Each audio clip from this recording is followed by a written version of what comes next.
Hey guys, so if you want to see how I created this festival look, then please keep watching.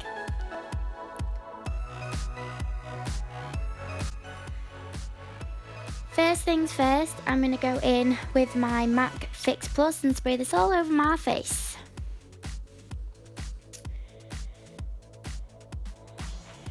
I'm then going to go in with Eraser Paste by Benefit and put this all on my spots and then blend it out with a Real Technique sponge. This just helps when I'm putting my foundation on, give the spots a little bit more coverage because they are really red right now. I'm then going to go in with my MAC Soft Ochre Paint Pot and put this all on my eyelids to prep my eyeballs.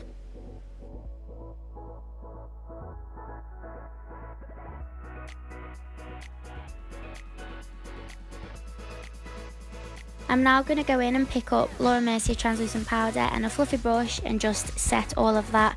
I find doing this really helps with the blending of the eyeshadows, because if I don't, it comes really patchy and not so nice. I'm then going to go in with a Royal and Langnickel brush and this super amazing transition shade from, I think it's the 35N palette from Morphe.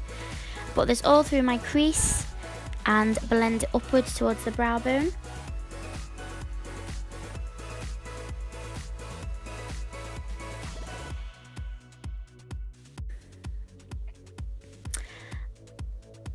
I'm then going to go in with a rosy shade, and the reason I've done this is because it's quite festively. I wanted a lot of colour and a lot of dimension to the eye, so by putting this in, it just give it, you know, two-tone. I don't know whether it did, but that's what I'm saying it does. I'm now going to go in with the really warm sort of burnt orange shade from the Morphe palette. It's such a beautiful shade, and I'm going to use this through the crease but mainly in the outer corner to deepen that part, because that's the part that I want the most dimension.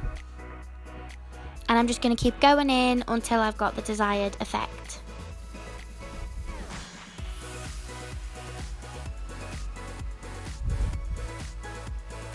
I'm now going to go in with my Jaclyn Hill favourite palette and take these two shades and mix them together.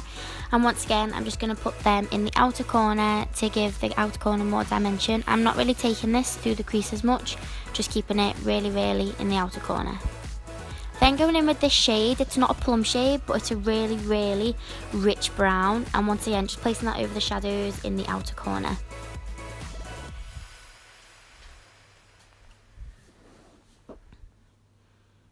Then taking a fluffy brush and blending out all the edges to make sure that there is no harsh lines.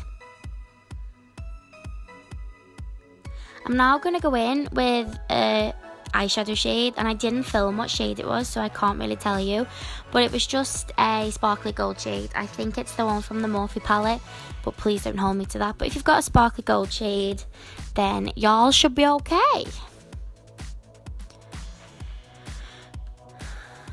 And then just blending the two shades together with the fluffy brush. Wiping away the excess to give myself a sharp line. Using a wet wipe, it just creates a really nice... You can use sellotape to make this, or you can do what I've just done. Either way works.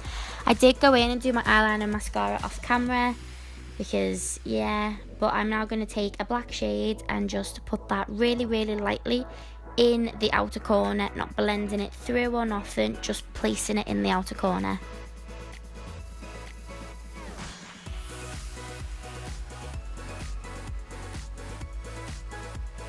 Add as much or as little as you like. I liked it to look quite faded. I don't know, faded is a thing. I'm now going to go in with the Maybelline Fit and Poreless, Matte and Poreless, sorry, and a L'Oreal foundation True Match, I don't know what colour, and just blend that in with a beauty blender.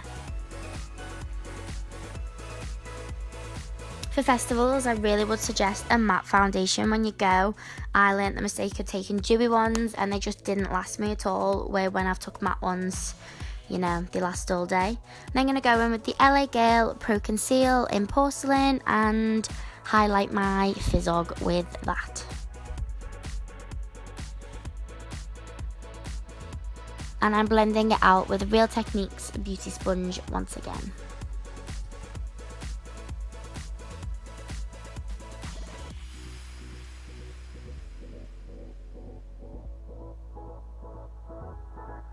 The faces I pull when doing this is the funniest thing ever.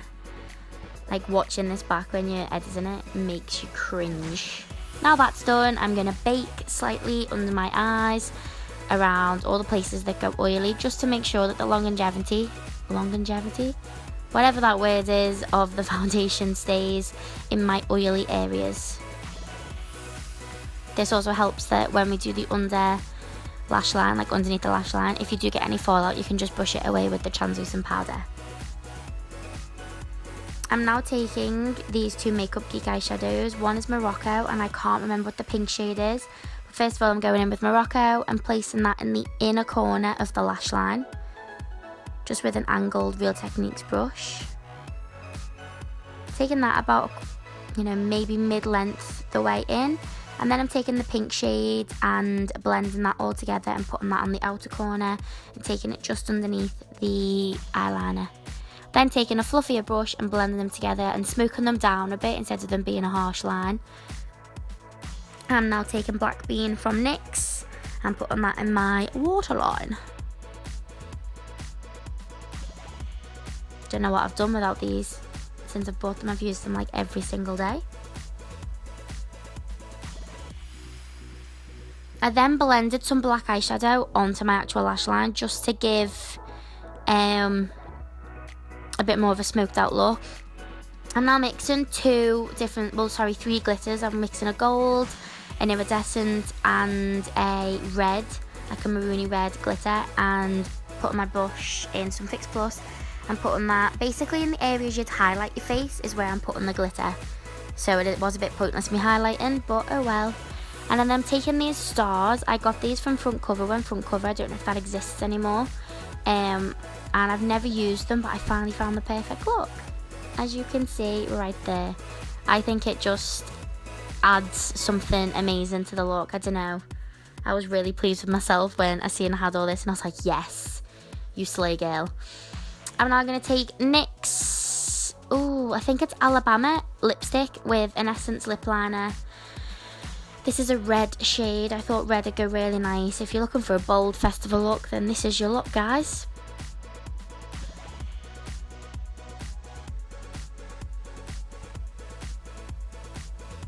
I'm then going to take my Anastasia Beverly Hills glow kit and using the really, really pale gold shade in the top corner, as you can see right there, and just placing that all over the lips. This gives it a bit of a sparkly effect. Also mutes down the red so it's not as vibrant.